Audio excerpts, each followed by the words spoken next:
Dahil walang age limit ang pagnenegosyo, may programang gobyerno para bigyan ng livelihood package ang mga senior citizen at batayan sa kanilang interes at kakayahan.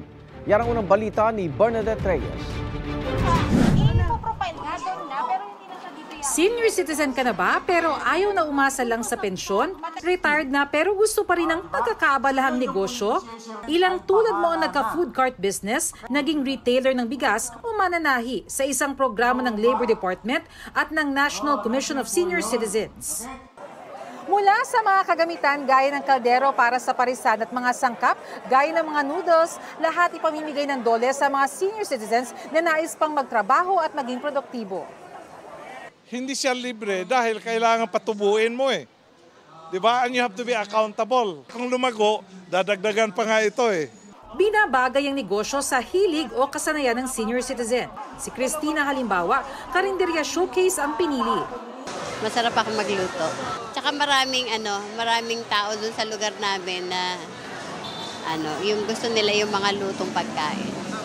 Si Lola Irene naman, kaya pa ring manahin ng kortina at kumot kahit 74 anyos na. Dati po nananahi ako sa Quezon City. Kaya pa po, nagsusumba pa po ako.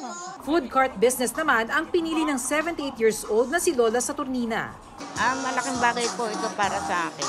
Makakatulong po ito kasi wala po kasi akong pinagkakakitaan.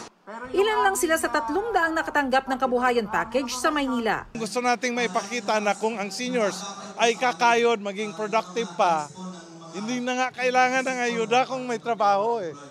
Ito ang unang balita, Bernadette Reyes para sa GMA Integrated News. Igan, mauna ka sa mga balita. Mag-subscribe sa GMA Integrated News sa YouTube. Sa mga kapuso abroad, subaybayan nyo kami sa GMA Pinoy TV at sa www.gmanews.tv.